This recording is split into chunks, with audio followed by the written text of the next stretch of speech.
promove um processo de desconstrução do... Eu estava lendo essa semana o quanto que o BNDES alemão, que é o... Ô, Paulo, tá dando um eco aí no seu... Mas acho que é o do Arthur, talvez. O som deve estar vazando aqui no do Arthur, ele volta.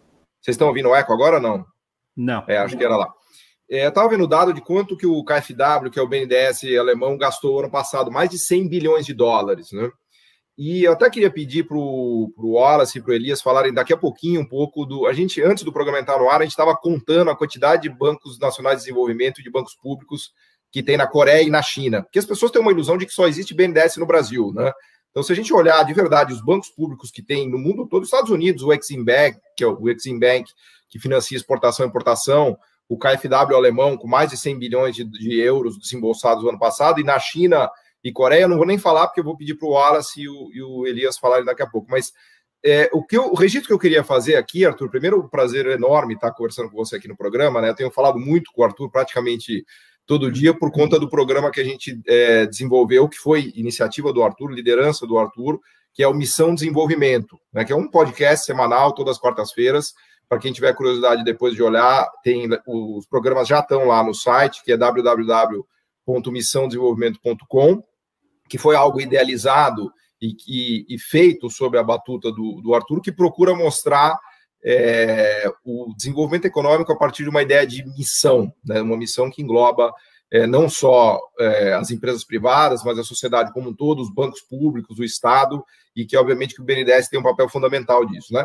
Então, eu queria falar 2 minutos aqui sobre 3 casos, até dando já um inside aqui, Arthur, vou dar um inside do podcast aqui, que não foi ao ar ainda, tá? Eu vou dar o inside do podcast que a gente fez já sobre a Embraer, que vai ao ar essa semana. Embraer, quarta-feira, a gente vai divulgar o podcast sobre a história da Embraer.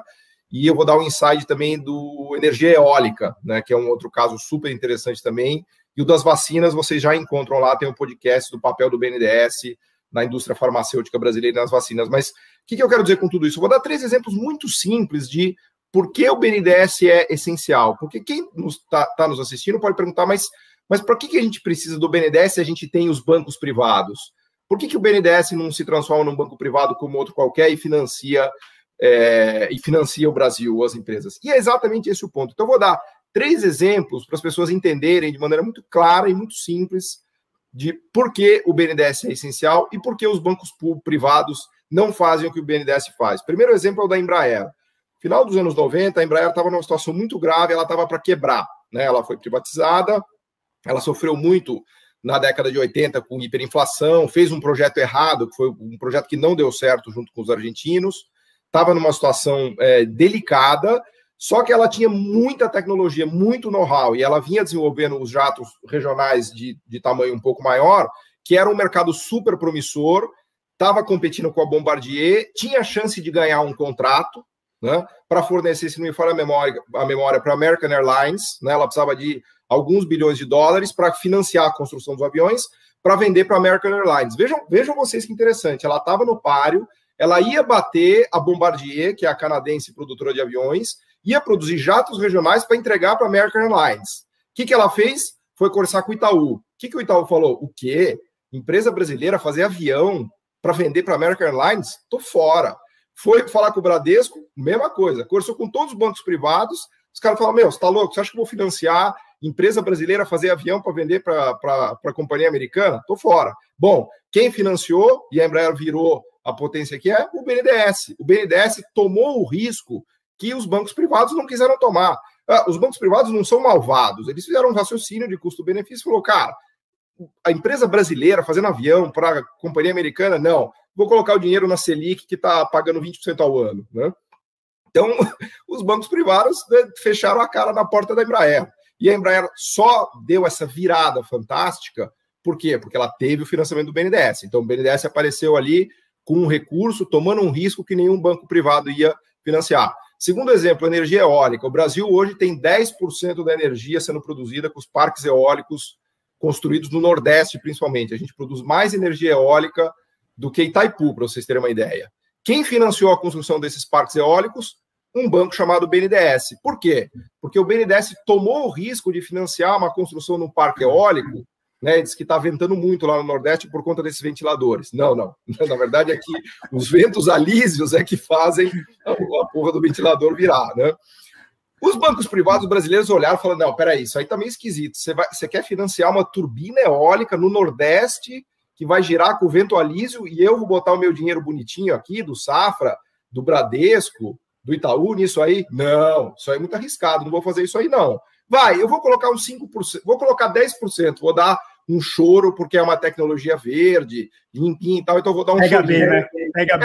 Pega B, vou pôr lá no balanço, vou escrever que financiamos o parque responsabilidade ambiental. E tal, vai ficar bonito na bolsa, a empresa listada e tal. Bom, quem tomou o risco disso? O BNDES. O BNDES tomou o risco, ele olhou e falou, opa, energia alternativa, vai desenvolver o Nordeste, energia limpa, vamos, inclusive, estimular uma cadeia produtiva doméstica de aerogeradores. Então, o BNDES ele financiou duplamente, ele financiou a construção dos parques eólicos e a construção das turbinas, dos aerogeradores. Hoje a gente tem uma campeã, que não é nacional, é campeã internacional, que é a WEG, talvez a empresa industrial mais sofisticada do Brasil, que, aliás, não dá para contar a história da WEG sem o BNDES. O que a WEG tomou de empréstimo no BNDES já o BNDES é um sócio permanente da WEG, e todos os projetos de muita excelência, de engenharia, de tecnologia, em várias frentes. Hoje a WEG está no ecossistema de produção de carros elétricos na China, dando baile, é a empresa industrial no Brasil que mais vale, né? Bom, o BNDES também financiou a WEG para fazer aerogeradores, dentro de um programa de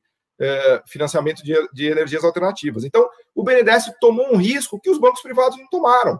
Então, é simples assim. Se não fosse o BNDES, provavelmente hoje a gente não teria os parques eólicos do Nordeste e a gente não teria Embraer. Só para dar dois exemplos bastante claros, assim, né, de maneira mais, vamos dizer assim, didática e possível. E o terceiro é a parte das vacinas. A gente só vai ser capaz de fazer vacinas no Brasil hoje por conta da Fiocruz, do Butantan e do BNDES, porque o BNDES criou uma indústria farmacêutica no Brasil, através do programa dele do Profarma.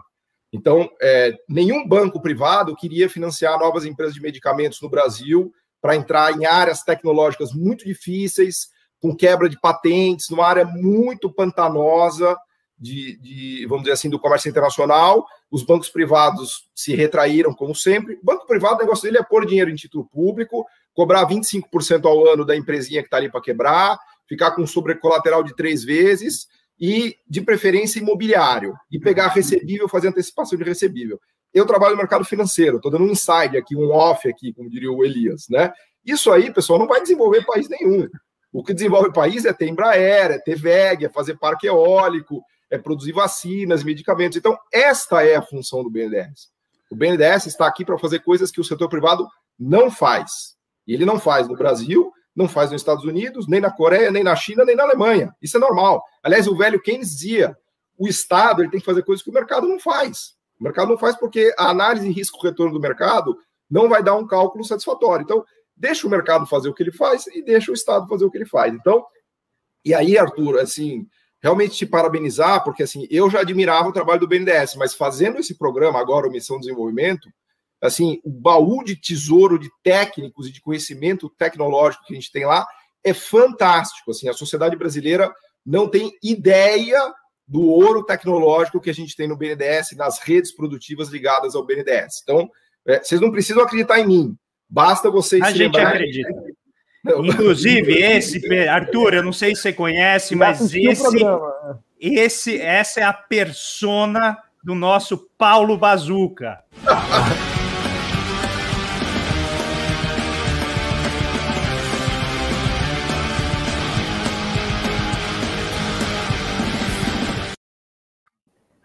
Sacou a piscadinha no final. Eu fui buscar essa piscadinha do leão, Paulo. A gente faz o programa só para ficar podendo fazer essas vinhetas aqui, Arthur. Tô muito bom. Vai lá, Arthur. Mas enfim, só para concluir, então passar a palavra e te parabenizar, porque realmente você teve uma sacada fantástica, né? E é o que você falou, de mostrar para o Brasil o que é o BNDES, porque a gente fica nessa campanha de fake news dos amigos, desses jornalistas amigos do Wallace, e aí as pessoas estão completamente alienadas do que está acontecendo. Entendeu? Bom, Paulo, assim, eu fico muito grato com você, porque foi uma conversa de 5 minutos. Eu falei qual era o propósito do programa, você topa ele, tô dentro. Vambora. A gente fez a conversa e acho que o Paulo está tendo um papel fundamental, todo mundo se empolgou com a presença dele no programa. Ele é um comunicador extraordinário também, além de ser economista e tudo mais, como a gente viu agora aqui nesse resumo que ele fez. E a gente estava com um grupo realmente grande de empregados do BNDES participando do conselho editorial, bolando os programas. O intuito do programa não era nem fazer uma discussão sobre o BNDES, mas assim, a gente intuía que, ao discutir o desenvolvimento, o banco seria uma figura frequente, né? E está sendo, até agora, a gente quer fazer um programa para discutir essas ideias de longo prazo no Brasil, de projeto nacional. Bom, eu acho... Depois de tudo que o Paulo falou, que eu diria o seguinte: o Paulo Guedes está, hoje, equipe econômica, né, missionado para acabar com esse banco. Isso é uma coisa que, assim, hoje está muito clara, não tem mais como esconder. Tá? A gente falou que isso é o papel do banco. Hoje, esse banco está ameaçado. Assim, eu queria falar sobre essas quatro... Um processo que começou em 2017, né, o governo Temer. Primeira medida grande do governo Temer foi mexer na taxa de juros do BNDES, acabar com a TJLP e criar a TLP. O meu trabalho na associação começou muito ligado a essa disputa aí, né? Isso era um projeto antigo do Pércio Arida. Em 2004, escreveu um artigo para a Casa das Garças. Isso foi a causa, viu, Wallace, uma das causas da queda do Carlos Lessa, que enfrentou, na época, o presidente do Banco Central, o Meirelles, que comprou a tese do Pércio Arida, que era a ideia de acabar com a TJLP, criar uma taxa baseada no mercado, que é essa TLP que está aí. Então, a primeira coisa que eles fizeram foi isso, tirando competitividade do banco, colocando o BNDES dentro da história de que a crise foi por conta de um excesso de gastança e o subsídio do BNDES seriam parte disso. E aí isso não fica de pé. Quando eu cheguei a fazer uma conta disso, né, que saiu na imprensa, mostrando o seguinte: o que entra de subsídio no BNDES é mais que compensado pelas receitas tributárias que o apoio do BNDES gera. O BNDES só de imposto e de retorno de dividendo para a União já é uma enormidade. Quando você considera, com hipótese super conservadora, sobre multiplicador, sobre um monte de coisa, você vê que o que entrava de subsídio no BNDES voltava para o governo em termos de arrecadação de impostos, de pagamento de dividendos. Mas aí isso tirou competitividade do banco e isso empossou parte dos recursos dentro do BNDES. Aí eles vieram com a coisa da devolução dos aportes que o governo do PT tinha feito no banco, por conta da crise de 2008 e 2009. Cerca de 400 bilhões foram aportados no banco, na verdade na forma de empréstimos de longo prazo. Desde o governo Temer, eles aceleraram esse pagamento, violando a lei de responsabilidade fiscal, a mesma lei que eles usaram para argumentar lá a história do impeachment. Parte do impeachment foi fundado, o mesmo TCU que usou a LRF como uma das críticas ao governo Dilma e tudo mais, abençoa as devoluções do BNDES. Hoje o TCU declarou como ilegais os aportes do BNDES. Tudo aprovado no Congresso. Os deputados votaram os aportes. Hoje o TCU decidiu que esses aportes foram ilegais. E o BNDES tem que pagar tudo, os 158 bilhões, tem que pagar tudo de volta. Só que a atual administração da economia e do BNDES não está satisfeita em devolver como o TCU determina. Quer dizer, vai recebendo o pagamento dos empréstimos e vai retornando para a União. Não, tem que pagar mais rápido do que isso. Então é um processo de descapitalização, liquidaram, está em liquidação a carteira da BNDESPar. Sabe, uma carteira de 100 bilhões, 120 bilhões, já se vendeu 74 bilhões, boa parte disso, no meio de uma pandemia, com perspectiva das empresas principais brasileiras, são empresas de commodity. Uma outra coisa que o Lessa fez, aqui o Wallace, foi comprar as ações da Vale para manter a Vale em maioria nacional. O BNDES acabou de vender todas as ações que ele tinha no portfólio dele da Vale. Estão vendendo tudo agora, né, Arthur? Estão se desfazendo de ativos. 74 bilhões venderam das ações, né? Liquidando a carteira. E a missão, é claro, é acabar com a BNDESPar, uma instituição que existe desde 75, e em nome de que a carteira botava em risco o BNDES, que é uma tese que não fica de pé em nenhum debate. Que eles fazem no banco, por isso eles não fazem. Deu uma fortuna de lucro para o banco essa carteira. 30% da lucratividade do banco, historicamente, vem da BNDESPar. Eles estão liquidando em nome de proteger o BNDES da instabilidade das ações. da BNDESPar como se o banco tivesse que vender ação por alguma necessidade de caixa ou coisa do tipo.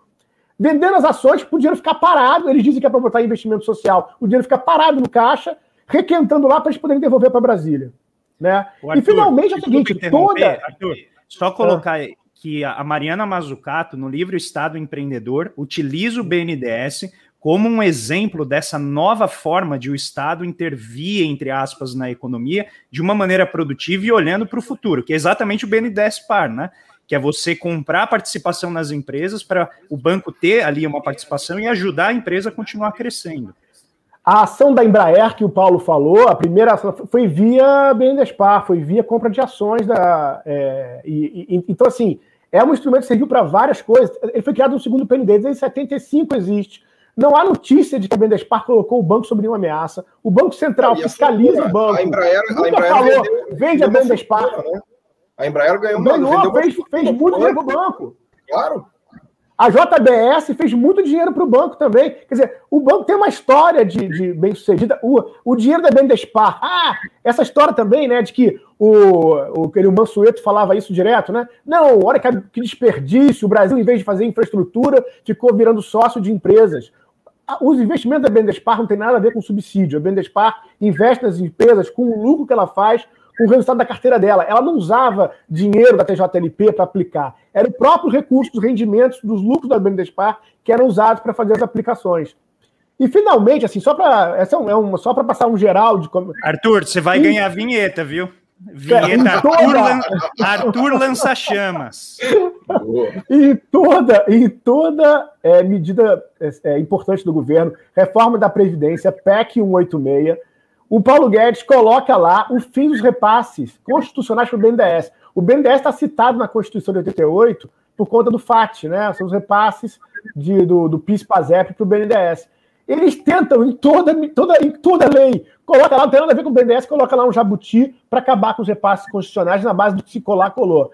Então, assim, o projeto é claro, é de acabar com o banco. Né? E aí, depois que o fato consumado, o banco encolhido, vira uma agência. E isso acontecendo no meio de uma pandemia, com a Alemanha capitalizando com o KfW, um país mais avançado, né, ocidental hoje, industrial, capitalizando seu banco de desenvolvimento, é o protagonista do combate à crise da pandemia na Alemanha, é o KfW, e o BNDES sendo destruído.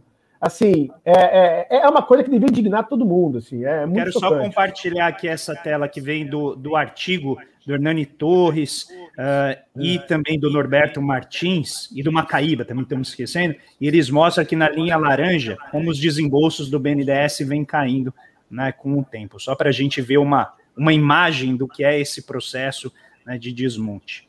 Mas, Elias, você está muito quietinho, entra aqui no papo. Não, eu não sei se eu falo da China, para deprimir o pessoal de vez aqui, ou se falo Fala de país que dá certo, Elias, não fala de China. Não, China o caso chinês, por exemplo, o caso chinês, por exemplo, eles começam a montar esse sistema de intermediação financeira moderna, ou seja, uma economia monetária de produção na década de 90. Com 4 bancos, o Big Four, que o Arthur deve conhecer tanto quanto eu, ou até mais, né? Atualmente, a China tem 30 bancos de desenvolvimento, ou seja, além desses bancos nacionais, cada província tem um banco de desenvolvimento próprio, ou seja, banco voltado ao longo prazo, e cada município, capital de província ou região autônoma também tem um banco de desenvolvimento próprio, né? Algo que no Brasil não existe, tanto é que a relação entre o Brasil, o Rio de Janeiro, por exemplo, não pode se autofinanciar porque não tem um manejo, ou seja, toda aquela década de 90 quebrou o Brasil completamente porque os estados ficaram na mão do governo federal, né? O caso chinês é interessante, Arthur, pelo seguinte, eu sempre conto essa história, que eu fui fazer a minha dissertação de mestrado foi sobre infraestruturas, energia e transportes na China e os investimentos nessas áreas para enfrentar a crise de 97. Eu fui à China em 2004 para fazer essa pesquisa, visitei bancos, né? E um dos pontos, né, ou seja, eu era mais entrevistado do que entrevistador, ou seja, os executivos dos bancos, os executivos que me recebiam para me ajudar, para falar comigo, queriam saber como que o BNDES funciona, porque o BNDES era a grande referência dos chineses, né, ou seja, que até hoje deve ser, né? Como que vocês conseguiram formar um banco de desenvolvimento em um país agrário na década de 50, ou seja, os chineses queriam saber qual foi a receita mágica, né? Eu comentava essa questão de se juntar, vamos dizer assim, alguns intelectuais não paulistas e nem cariocas, mas nordestinos, para fazer a coisa acontecer. Foi o caso dos Grêmios Cívicos, depois a fundação do BNDES, o plano de metas, todo esse processo que você conhece. E uma curiosidade que é interessante, né? O metrô de Xangai é um caso paradigmático, né? Xangai é o último metrô da China a ser construído assim, entre as grandes cidades. Em 96 é a primeira linha. E atualmente a cidade tem mais estações de metrô no mundo, né? E 56% dos investimentos no metrô de Xangai é feito pelo Banco Municipal de Xangai. Né? E eu acho que esse dado ele chega a ser uma afronta para quem fala mal do BNDES, ou seja, um banco de desenvolvimento municipal que o Rio deveria ter, São Paulo deveria ter, sabe? É o que está financiando o país com mais linhas de metrô no mundo. Mas eu queria levantar uma questão para você, Arthur, uma questão que eu acho que me incomoda muito. A gente aprende na universidade, ensina na universidade, que o desenvolvimento econômico também ele tem como... Eu não gosto dessa palavra, que eu acho ela muito feia, pré-requisito, né, mas não tem outra, né? O crime intelectual, ou seja, o Brasil se desenvolveu entre 30 e 80 e tinha um background de pessoas que pensavam no Brasil do futuro, uma pleiade de intelectuais que viam o país como um país que poderia chegar lá, que não era um país triste, que a miscigenação era uma coisa boa. Um deles, que é o que eu mais gosto, trabalhou no BNDES, que é o Inácio Rangel, né, que para mim é o meu maior ícone intelectual. E o que eu tenho visto ultimamente no BNDES, já não é de hoje, né, é que o BNDES está povoado de economista neoclássico, né? Ou seja, uma coisa que é muito impressionante, que o BNDES, que é o Banco Nacional de Desenvolvimento Econômico e Social, voltado a longo prazo, está cheio de economista neoclássico, que em princípio é contra esse banco, né? Como que é dentro do BNDES essa disputa de ideias entre economistas neoclássicos, economistas desenvolvimentistas, né? Como que ocorre isso lá dentro? Ou seja, eu tenho essa curiosidade. Existe algum fórum que vocês se reúnem, em que essas diferenças ficam claras? Como que vocês enfrentam isso, né? Aliás, deixo um abraço para o meu grande amigo Thiago Mitidieri, que é uma figura que eu adoro muito, e é o cara que introduziu o Thorstein Veblen na minha vida, né? É isso. Fala, Arthur. Que legal. O Thiago adora o Veblen e o Inácio Rangel também, né? Esse é o ponto de contato de vocês. O Elias, uma boa pergunta. Eu acho o seguinte, o meu trabalho, até junto lá do Thiago, antes da gente estar na associação, a gente defendia, assim, a gente organizou vários debates, seminários lá no banco. A gente achava isso no período Luciano Coutinho, que faltava debate, discussão no BNDES. Bom, eu vou aqui registrar a minha impressão, aqui não estou falando o nome de ninguém, mas a minha impressão é que o banco não era um banco de ideias naquele período, não era um banco de debate, era um banco assim... E eu arrisco a dizer que isso é o espírito de toda a administração do período Lula e muito mais Dilma. A discussão é puramente pragmática, né? Era um pragmatismo sem teoria, sem uma visão de longo prazo. Eu acho que fez muito mal ao BNDES. Hoje está totalmente certo. O Fábio Jambiage é o economista-chefe do BNDES, né? O Fábio Jambiage vai admitir que ele não é um economista. Elias, a sua careta eu faço minha também, foi maravilhosa. Não, pessoal, assim, o Fábio, eu já conversei com o Fábio num programa que a gente faz da EF e tudo mais, ele é o primeiro a admitir, não é um economista, é um economista ligado à questão fiscal, né, que tem lá a Previdência e tudo mais. Ele é o principal economista do BNDES, que fala... Mas assim, hoje a gente está até numa lei, é complicado falar no BNDES. Hoje a gente está num pesadelo total, né? Hoje é complicado falar, é complicado se posicionar, é complicado se posicionar nas redes sociais, né?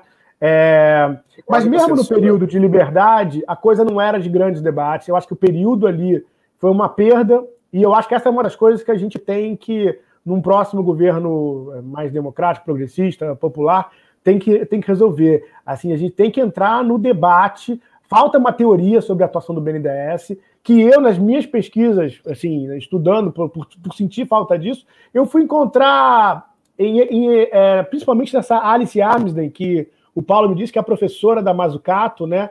Eu acho que a Alice Armsden, para mim, ela faz uma ponte muito, muito importante entre essa ideia de concorrência, de desenvolvimento, de atuação do Banco do Desenvolvimento. Eu acho que uma ideia de uma construção de uma teoria para o Banco do Desenvolvimento, a coisa mais elaborada que eu vi, vem da Alice Armsden. Olhando em retrospecto, por exemplo, o trabalho do Carlos Lessa sobre o plano de metas, eu reconheci várias coisas ali com menos ênfase, mas o Lessa fala do papel do banco no plano de metas como planejador, como disciplinador, que tem pontos em contato com a Alice Armsden. Eu acho que isso é uma questão vital, a gente fazer mais teoria. O Luciano Coutinho Arthur, tinha uma discussão... Deixa eu só complementar isso que você está falando, porque o Stiglitz, que a gente mencionava há pouco, ele virou meio pupilo da Armsden. Se você pegar o livro dele, o Creating a Learning Society, que é um livro de 2015, que é um livro, inclusive, que ele faz em homenagem ao Kenneth Arrow, veja vocês, hein? É um livro em homenagem ao Kenneth Arrow, em que ele desenvolve ideias da economia do conhecimento, até ele me inspirou um pouco, o André, no nosso livro Brasil, uma economia que não aprende, mas eu diria que talvez aquilo ali é o que tem de mais elaborado em termos de uma teoria mais mainstream ortodoxa em relação à importância de bancos de desenvolvimento. Sem dúvida que a Armsden foi, vamos dizer assim, uma precursora na medida em que ela olhou a Ásia e tal. Tudo isso eu estou falando, na verdade, para deixar o Elias puto, porque já estava no Inácio Rangel de maneira muito clara isso, tá? Mas, enfim, é só para complementar nesse pacote aí de Alice Armsden, Rangel, Stiglitz, eu te diria que a teoria está bem redonda, viu? Está bem redonda, assim. Mas o que falta mesmo, de fato, aqui é uma teoria do Brasil, né? No final das contas. Por exemplo, desculpa só interromper em relação a isso, você fala a questão da teoria, né? Eu acho que falta uma teoria para o Brasil hoje. Eu, por exemplo, eu já fui, por exemplo, teve um partido de esquerda, que não vou falar o nome, que me chamou para um debate. E eu defendi o BNDES, quase apanhei. Pra você ter uma ideia, né? Cheguei num lugar assim e tal, falei do BNDES, papel fundamental do BNDES, o papel do desenvolvimento, né? E o BNDES como intermediário disso, eu quase apanhei, ou seja, eu acho que falta ganhar, não somente a sociedade brasileira, tem que começar por nós, né? Ou seja, a própria esquerda ter uma visão mais clara de desenvolvimento, uma visão mais clara de Estado, ou seja, nós temos uma esquerda que odeia o Estado, né? Nós temos a nossa heterodoxia econômica sofre de um problema, que não é somente americanofilia. A nossa heterodoxia não é nacionalista, a nossa heterodoxia não é desenvolvimentista. Ou seja, onde falta convicção, onde deveria ter convicção, acho que o fato do BNDES existir ainda é um milagre ainda, sob um ponto de vista particular, né? Sabe? Ou seja, nem a esquerda aceita o desenvolvimento econômico como algo fundamental, ou seja, coloca a questão democrática e social como organizadora de um país, em detrimento da questão nacional, ou seja, que se não tem questão social resolvida, não tem questão democrática resolvida, ser uma nação forte, né? Aquela velha coisinha do Adam Smith, que o André Roncalli fica citando o tempo inteiro, né? Ou seja, não existe país forte sem mercado forte, e vice-versa, né? Enfim, eu também desabafo muito, Arthur, quando você fala dessas coisas, eu fico muito triste, né? Elias, eu queria comentar duas coisas sobre isso. Primeiro que você está falando uma coisa super importante, porque às vezes no BNDES as pessoas falam, mas falar com a esquerda não é falar dentro da bolha. Eu digo assim, não é verdade. Sobre o BNDES, falar sobre o BNDES na esquerda é importante, porque tem uma parte da esquerda que tem realmente um pé muito atrás. Então, eu concordo com você. Tem uma esquerda, eu gosto de usar a seguinte metáfora, que é a do Delfim, né? O Delfim falou lá e foi execrado porque ele falou que o bolo tinha que crescer para depois dividir. Eu acho que é um erro a esquerda que tentar inverter a fórmula do Delfim. Basta dividir o bolo, tá tudo resolvido. A gente tem que se preocupar em dividir o bolo e dar um jeito dele crescer. Essas são as duas tarefas, entendeu? E as duas coisas estão ligadas também, mas assim, não dá para falar. A esquerda não pode achar que a tarefa dela é só fazer justiça social. Então, assim, agora eu vou te falar um dado concreto também. No Congresso, a gente tem conseguido derrotar o Paulo Guedes, porque na oposição e até numa parte da centro-direita, você ainda tem um consenso, um entendimento da importância do BNDES.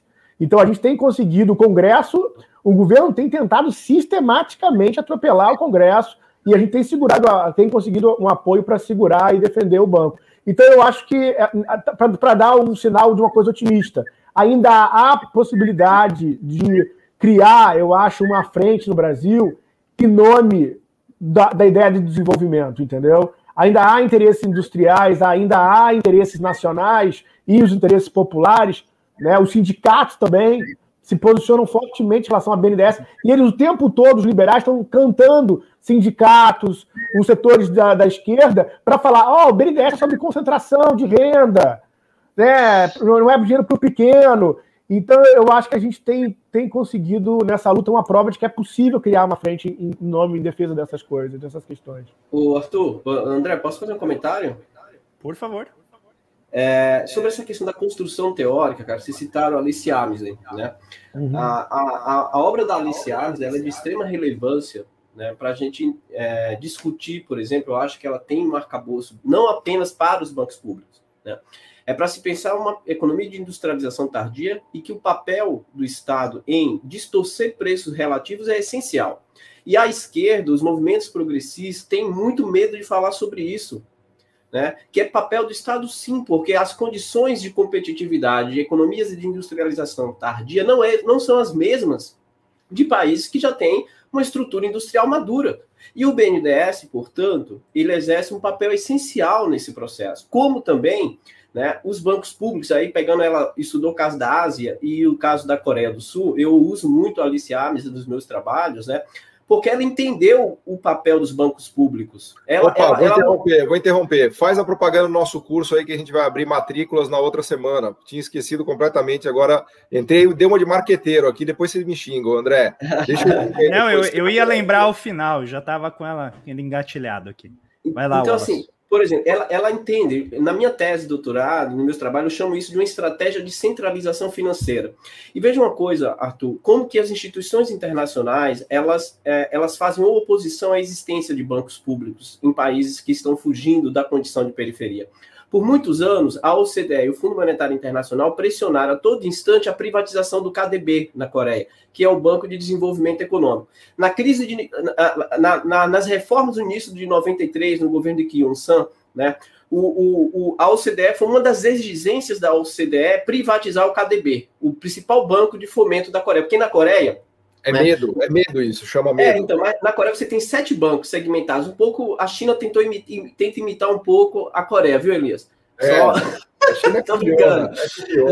Mas assim, a Coreia tem hoje, né, 7 bancos essenciais, que é o Banco de Desenvolvimento, né, o KDB, que é o Banco de Desenvolvimento da Coreia, né, tem o banco que financia um banco só para financiar exportação e importação, tem o banco industrial, que financia só as indústrias, tem um banco que financia a pesca e tem outro banco que financia a infraestrutura. Ou seja, a Coreia hoje tem 6 bancos essenciais na estratégia. E o KDB e esses bancos públicos, todos eles, o Fundo Monetário Internacional e a OCDE tentaram privatizá-los. Em 97, com a crise da Ásia, eles tentaram desvirtuar a origem da crise. O Ha-Joon Chang tem um livro sobre isso, mostrando como que, né, a abertura do sistema financeiro fragilizou o sistema da Coreia, levando, por exemplo, a bancos estrangeiros fazerem empréstimos de curto prazo, fragilizando o sistema financeiro do país e também as empresas do país, né? E como os bancos públicos, Arthur, foram essenciais para a retomada do país pós-98, e veja como é interessante. A elite sul-coreana, ela tomou consciência da necessidade de uma aliança novamente, de retomada de aliança entre Estado e o mercado, o setor privado, os grandes chaebols, para ter os bancos públicos como atores fundamentais para a retomada do crescimento, não só do crescimento. E a China foi importante nisso. Por quê? A ascensão da China acendeu o alerta para a Coreia. Ou eles retomavam o ativismo financeiro dos bancos públicos, ou eles iam afundar. E aí, em 2008, de novo na crise de 2008, o Fundo Monetário Internacional veio com uma outra proposta de privatizar de novo o KDB. Né? E a sociedade coreana, depois da experiência de 1997, chegou e falou, não, isso não, a gente não vai privatizar nada. E aí eu quero dar só um exemplo, para que as pessoas tenham clareza da importância dos bancos públicos. Este ano agora, 2020, houve um volume de empréstimos de 988 trilhões de wons, que equivale aí a quase 900 bilhões de dólares de empréstimos só dos bancos, sistema financeiro na Coreia. Em grande parte... 90 bi, não, olha assim. 900 bi é 90 bi, né? bilhões. Boa, 90 bilhões. E grande parte desse financiamento saíram do Banco Industrial da Coreia, do Banco de Exportação e Importação e do KDB. Esses bancos foram essenciais, que são os bancos de fomento, de desenvolvimento. Por que eu estou citando isso? Porque geralmente aqui no Brasil, Arthur, quando as pessoas falam da Coreia, e aí gostam de falar da educação na Coreia, papel da educação, e ignoram o papel das instituições. Mas isso aí é lá naquele programa Manhattan Connection. Eu vou pedir desculpa, eu tô muito chato hoje, tá? Mais do que o normal, mas é só para não deixar de citar o Manhattan Connection. Se você quiser entender o que acontece no Brasil, não assista o Manhattan Connection. Então, assim, esses bancos, eles foram essenciais e são essenciais na trajetória de desenvolvimento econômico. E a Alice Ames, ela teoriza muito bem, tanto do ponto de vista de uma construção teórica, como também do concreto, de como que esses bancos eles foram fundamentais, né, em financiar setores específicos. Aí as pessoas falam assim, porque na Coreia, aqui no Brasil, foi financiar as grandes campeãs. Tá, a Coreia também fez isso. Né? Se você pegar o volume de empréstimo do KDB, quase 90% de desembolso vai para grandes empresas. Só que a Coreia, o Industrial Bank of Korea, que é o banco da indústria, eles têm a finalidade de financiar pequenas e médias empresas, ou seja, eles têm um outro banco com a finalidade de dar suporte a pequenas e médias empresas. Mas, preponderantemente, né, quem determina o PIB na Coreia são os grandes chaebols, as grandes empresas sul-coreanas. E elas, vejam, embora elas tenham uma força brutal, elas têm financiamento do Estado para exportar e para importar. Então, assim, quando as pessoas elogiam a Coreia, né, e falam da educação, deveriam também falar dessa dimensão do papel dos bancos públicos na Coreia do Sul, porque é essencial, entende? E aí, só para fazer um merchandise aí, já que o Paulo citou, a gente discute muito isso no nosso curso sobre a Coreia do Sul. Né? A gente vai ter uma live para falar só sobre isso semana que vem, de bancos públicos, lá no Bancos Públicos na Coreia também, só para deixar aqui a propaganda. Eu vou deixar aqui, já deixei o link para o pessoal e vou compartilhar aqui a tela para o pessoal ver também como que é. Podem falar. Eu queria, a gente já está quase com 2 horas aqui, me preocupa, mas eu queria só falar uma coisa, pedir para o Arthur falar um pouquinho disso, que é o que mais me preocupa hoje, além, obviamente, dessa tentativa de desmontar o BNDES, é a coisa da criminalização da política pública, né? Tá aí, isso aqui é para quem tiver interesse depois do curso, entra no blog lá, que tem mais pelo Wallace, tá? Menos por mim, mais pelo Wallace, que realmente é talvez o cara que hoje mais conheça de Coreia do Sul no Brasil. Mas, Arthur, se você puder falar um pouquinho, porque assim, me preocupa demais, acho que até estava conversando com o André isso, né, da coisa do TCU e da criminalização da política pública, né? A gente estava conversando esses dias, acho que o André falou, se fosse lá nos Estados Unidos, o TCU ia botar o Pentágono inteiro em cana, né? Porque a gente perdeu completamente a noção do que é fazer política pública no Brasil. Então, essas decisões que eu citei aqui para vocês, que foram cruciais para a gente ter uma empresa de aviação, para a gente ter um parque eólico no Nordeste, para a gente ter vacinas e indústria de medicamentos, hoje elas não são mais possíveis, porque o TCU acha que é crime fazer isso. O TCU não tem noção do que é fazer política pública. Então, ele acha que técnicos do Quilate, do Arthur e de todos os quadros que a gente tem lá no BNDES, que eles estão tomando decisões estapafúrdias, né? Estão fazendo coisas erradas e que, portanto, eles não podem fazer aquilo. E aí a gente cai no tal do apagão das canetas, que é o seguinte, ninguém faz nada, né? Porque você vai ser criminalizado pelo seu trabalho, né? E aí, realmente, a gente perdeu a possibilidade de recuperar o espaço perdido. Né? Só para confirmar, Elias, rapidinho. O valor, Paulo, é isso mesmo, 896 bilhões de dólares. Não falei errado, não é 80 bilhões, não. Mas isso daí para um ano, porque o PIB é o valor do PIB de um ano, né? O PIB coreano é 800 bi. Isso foi só de empréstimo de todo o sistema financeiro, beleza? De todo o sistema financeiro. Super alavancagem, né? 100% do PIB, mas boa. Mas, Paulo, a questão... Paulo e Arthur, desculpa eu entrar nisso. Nós também temos que fazer uma certa autocrítica em relação a isso, porque esse Estado que está aí com o Ministério Público com superpoderes, Polícia Federal com superpoderes, TCU com superpoderes, é o Estado que a esquerda defendeu na Constituição de 88, entendeu? Ou seja, nós defendemos naquela Constituição um Estado em que esses organismos tivessem poder de contrapeso a um Estado que foi o centro de uma ditadura anterior, né? Ou seja, então nós temos culpa nesse cartório também, eu acho. Né? Hoje, por exemplo, o Ministério Público substituiu a política, a TCU substituiu a política, a Polícia Federal substituiu a política, a STF, exatamente. Né? Por quê? Porque eu volto a refazer a crítica, é uma esquerda que odeia o Estado, que olha o Estado com o olho de forma desconfiada, que o desenvolvimento é coisa de país autoritário, né? Então, acho que existe uma desvantagem dentro do nosso campo em relação ao papel do BNDES, por exemplo. Né? Enfim, mais esse desabafo aí. E aí, com isso... Não, a gente precisava, né? Tava faltando só...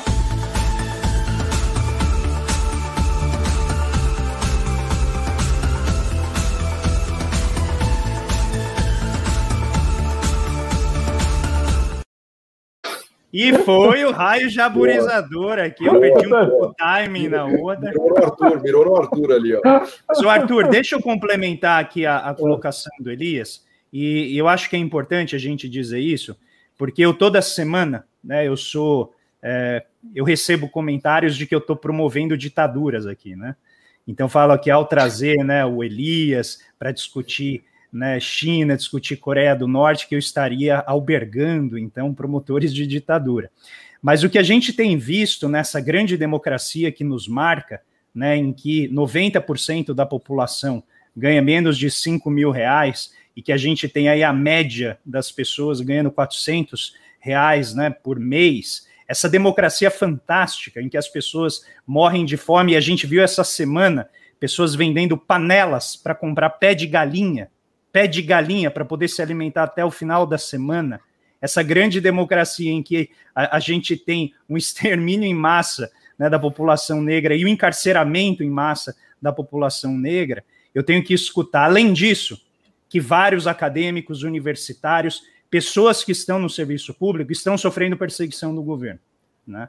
Então, e o Wallace compartilhou a reportagem sobre a sua situação, então eu gostaria aqui de abrir também, né, o espaço para você se manifestar, tá? Eu sou servidor público e entendo o que é isso e passo pelo mesmo medo, né, de me manifestar, de falar coisa errada e que isso incida sobre mim na forma de acusações, porque a gente sabe que um Estado autoritário, um Estado que realmente vai contra as liberdades civis, ele é pernicioso para qualquer um que esteja se manifestando contra qualquer das suas ações. Então, por favor, o Conexão Xangai está aberto caso você queira se manifestar. Sobre isso, né? Bom, obrigado, André. O que eu acho que está acontecendo lá, a gente tem que esperar o resultado. Eu fui eleito eu sou o presidente da Associação dos Funcionários do BNDES e fui eleito recentemente, no final do ano, para representante dos empregados no Conselho de Administração. Eu recebi 73% dos votos, né? E ganhei no primeiro turno. Tinha 2 outros candidatos, ganhei no primeiro turno essa eleição e ainda não fui empossado, né? Ainda estamos esperando agora uma tomada de decisão do presidente do BNDES sobre isso, né? A vontade dos empregados foi expressa.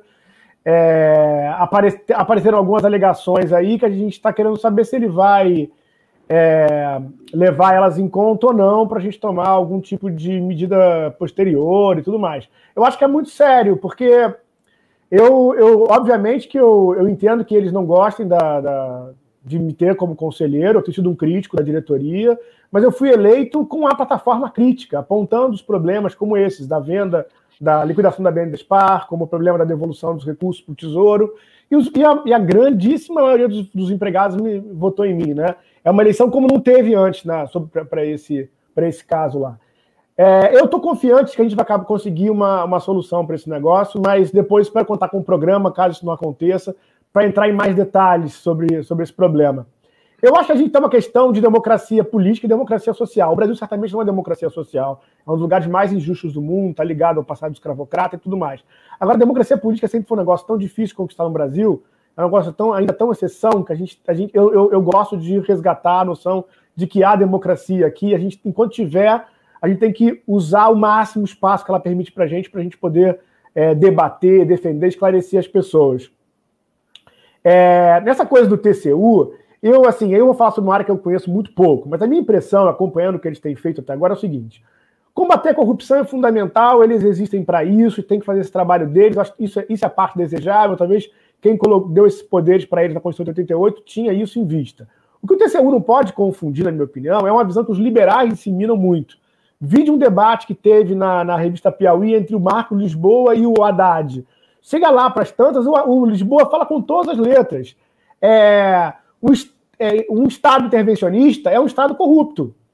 O que o liberal quer fazer? Ele quer juntar a noção de corrupção de Estado com a noção de intervenção, né? São duas coisas completamente diferentes. Eu acho que nisso o Haddad foi capaz de dar uma boa resposta. Quer dizer, eu sugeriria aqui o seguinte, eu não sei se o Elias tem informação sobre isso, mas não tem caso maior de corrupção no mundo do que os casos em que o Estado se desfez de seus ativos. Talvez a oportunidade maior para roubo, para corrupção, são os casos das grandes privatizações. Eu não vou falar do Brasil, não, porque eu vou me enrolar com os meus amigos lá do BNDES, eu não conheço a história. Mas vai falar da Rússia. Fala do Elias aqui, o Elias deve conhecer a história da União Soviética. A história do maior dono de reserva de níquel ganhou a propriedade dando dinheiro na campanha do Boris Yeltsin. Então, assim, a gente vê esses casos. Assim, o TCU não pode confundir o mandato de combater a corrupção com o mandato de reduzir o Estado brasileiro, entendeu? É isso que tem que ter essa clareza. E no discurso, frequentemente, parece que é isso. Não, quanto menor o BNDES, melhor, porque aí nós vamos ter menos intervenção e menos essas supostas denúncias de corrupção que nunca foram provadas. É isso que me assusta. De novo, talvez precise de mais clareza teórica e debate público sobre isso. E para mim, o principal mal da mídia, uma coisa que o Wallace falou, não é ter o Merval Pereira, é o quanto tempo a mídia, né, no Brasil, né, mesmo em comparada com a americana, que não é boa, ela simplesmente ela não aceitou o papel de fazer o debate. Né? Então, assim, a Globo tem lá um plantel de jornalistas econômicos que tem a mesma opinião sobre economia. E o Brasil tem metade dos seus economistas que têm uma opinião diferente, mas isso não tinha espaço na televisão. Como é que pode? Essa televisão hoje sofre, né, com esses ataques bolsonaristas e tudo mais, porque ela perdeu credibilidade por conta disso. Ela quer formar opinião, ela quer determinar a opinião, ela não quer informar o público. Ela quer ganhar o público porque ela acredita que seja a única opinião séria. Isso é o maior mal que ela faz, entendeu? Então, assim, eu acho que essa situação, e assim, agora a gente está conhecendo nesse governo o quanto a democracia política é importante. Lá no BNDES, depois já com o governo Temer, a gente teve vários embates, mas a gente teve a possibilidade de discutir isso de forma até bastante democrática dentro do BNDES. A gente perdeu várias batalhas, mas a gente teve oportunidade de discutir. A atual administração do BNDES, ela não reconhece a associação, ela trabalhou para tirar a gente do acordo coletivo de trabalho, ela não topa debater com a gente, conversar, discutir. Então, assim, eu sei que é a diferença de estar numa situação, nos últimos 4, 5 anos que eu estou na associação, entre você estar vivendo num regime que há uma democracia e há debate, né, e quando não tem isso. E eu acho que é caro, é importante preservar é muito importante preservar a questão do debate, porque a gente perde mas a história mostra que você estava certo, não é isso? E as pessoas podem mudar de opinião e preservar isso é essencial. Perfeito. Bom, a gente te deseja sorte nessa batalha e eu quero agora, então, passar para as nossas considerações finais. Vou deixar o Arthur por último, tá? Para ele também tomar aí um descanso. Começamos pelo nosso raio jaburizador. Aciona o microfone. Uma vez pode, Elias, duas não. Agradecer a presença do Arthur aqui, que uma chance, nós ouvimos um técnico de alto nível do Estado brasileiro falando de uma grande instituição de Estado, né? Então, para mim, foi um presente isso, né? E também mandar um abraço para todo mundo que nos acompanha e semana que vem estamos de volta. E maravilha. Não deixe de se inscrever no curso Paulo Eduardo sobre a Ásia, já estou dentro. Opa, né? Boa, bem lembrado. Wallace Moreira.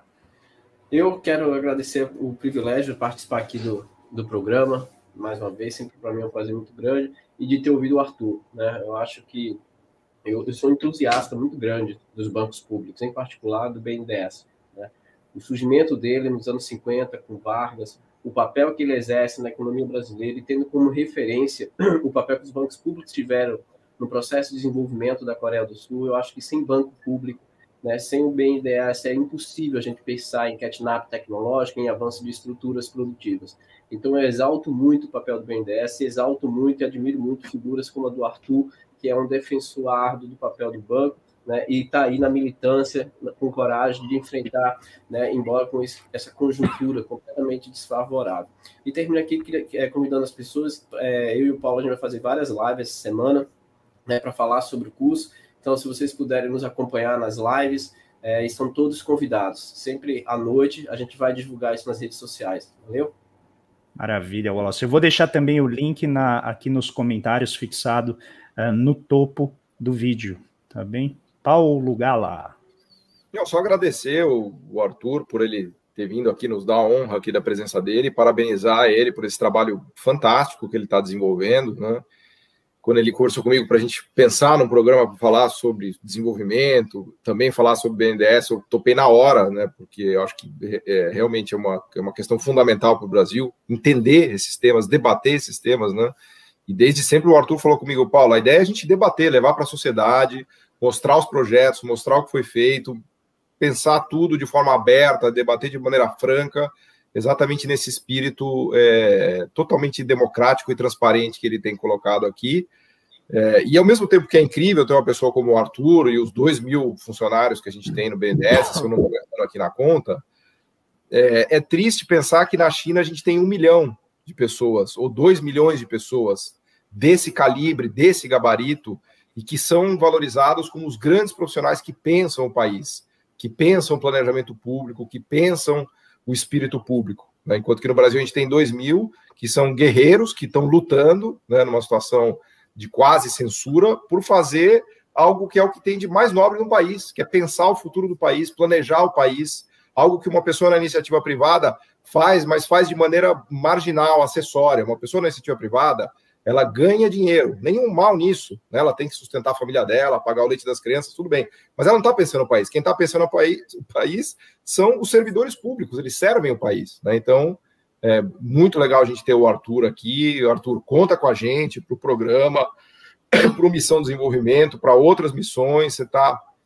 convidado permanente aqui, portas abertas, e parabéns por tudo que você está fazendo e força, porque a gente sabe bem o que você está passando por aí. Obrigado. Obrigado, Paulo. Arthur, se bom, quiser pessoal, fazer consideração, desabafo, lançar chama. Não, eu primeiro quero. O grande desabafo aqui é o desabafo do agradecimento, da recepção que eu tive aqui com vocês. Foi um prazer muito grande aqui debater, trocar essas ideias com vocês. Acho que é importante os empregados do BNDES, né, estarem vendo que tem muita gente fora do banco que entende o papel do banco. Teve uma época que as pessoas estavam tão derrotadas, com tanto ataque, que tinha essa impressão de que a gente já perdeu o debate público, não adianta mais, entendeu? A gente sempre insistiu, não, a gente é muita mentira, entendeu? A gente tem é uma fraqueza do inimigo quando ele usa um bando de dado falso, um bando de informação falsa. Então eu acho que a gente, mantendo a firmeza, levando informação para a opinião pública, as pessoas iam entender. No momento mais negro que a gente passou lá no banco foi quando teve, eu diria assim, que foi o momento mais de desespero, foi quando teve a coisa da condução coercitiva. 37 colegas meus foram levados de casa. Um desses colegas era uma mãe que tinha um parto naquela semana, teve que deixar a filha dela com um vizinho para ir depor na polícia e lá perguntarem para ela uma coisa do tipo: você conhece o Palocci? Uma coisa desse. 37 colegas. Quando se decretou essa condução coercitiva, as pessoas sabiam que a tese que eles tinham formulado para justificar a motivação dos empregados já não valia mais. Eles acreditavam que os funcionários do BNDES ganhavam algum pagamento de volta por ganhar assento no Conselho de Administração das empresas.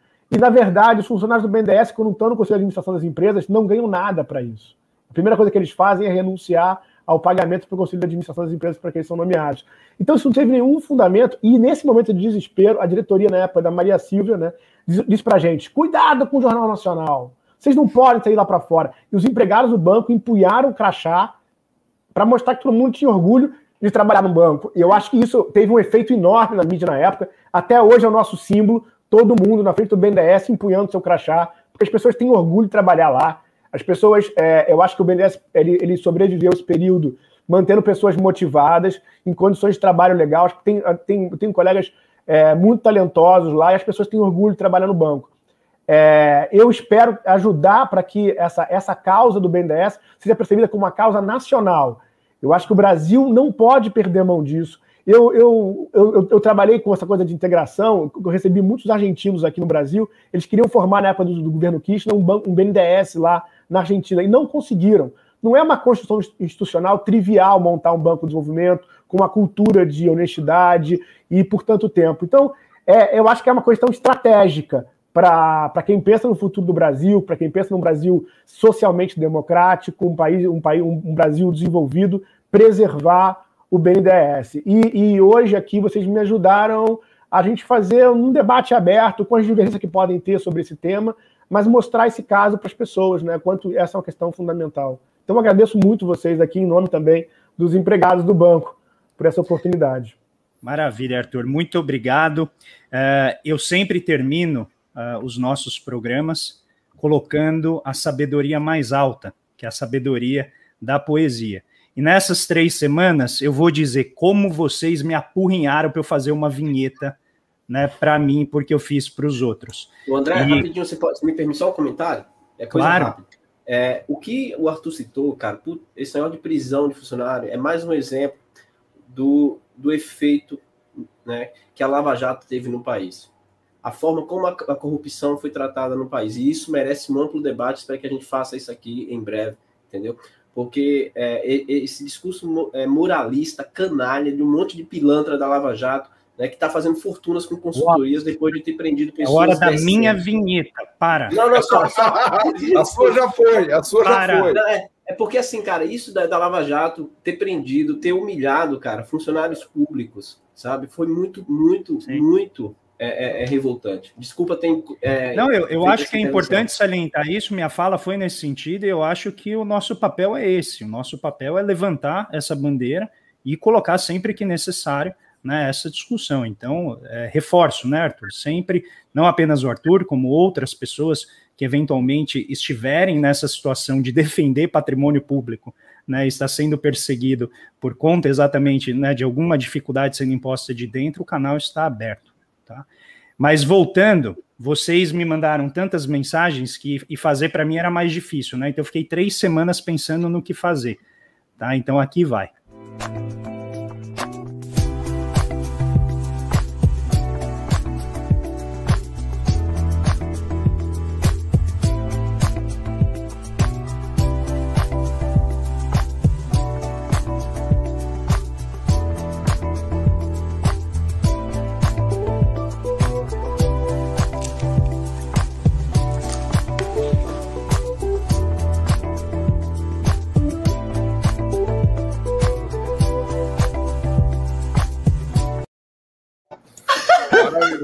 A vinheta já é uma poesia, maravilhoso.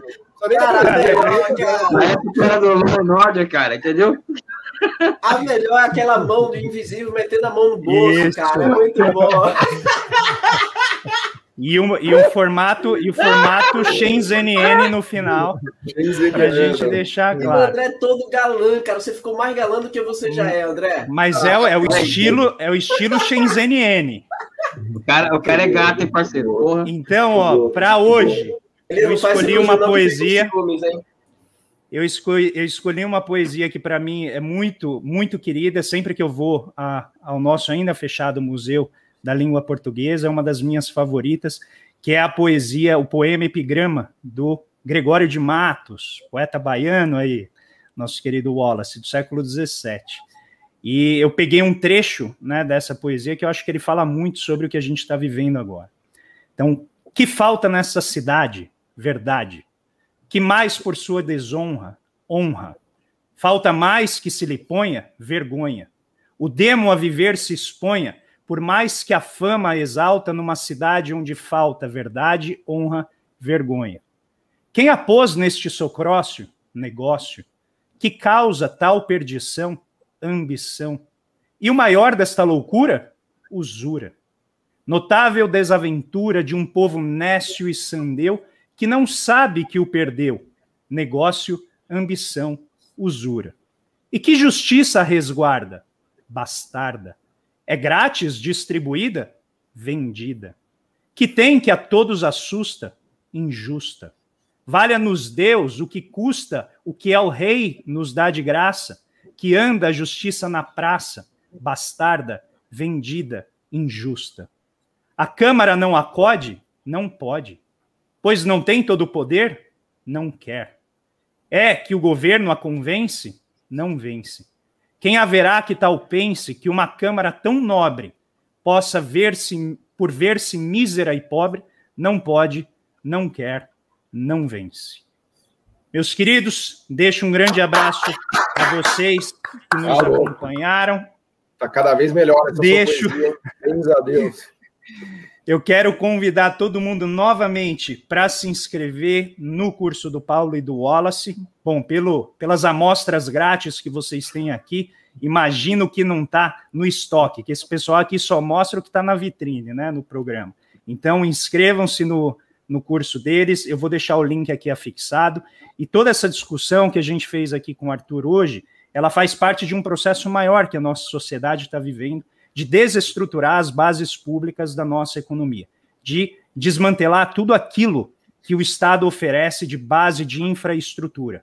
E lembrem-se, uma árvore grande e frondosa, ela recebe da folha uma série de benefícios, como captar a água, aliás, captar a luz do sol e amortecer a velocidade da chuva para que ela não eroda o solo. E esse é o nosso Estado. Infelizmente, o Brasil vem se tornando uma economia bonsai.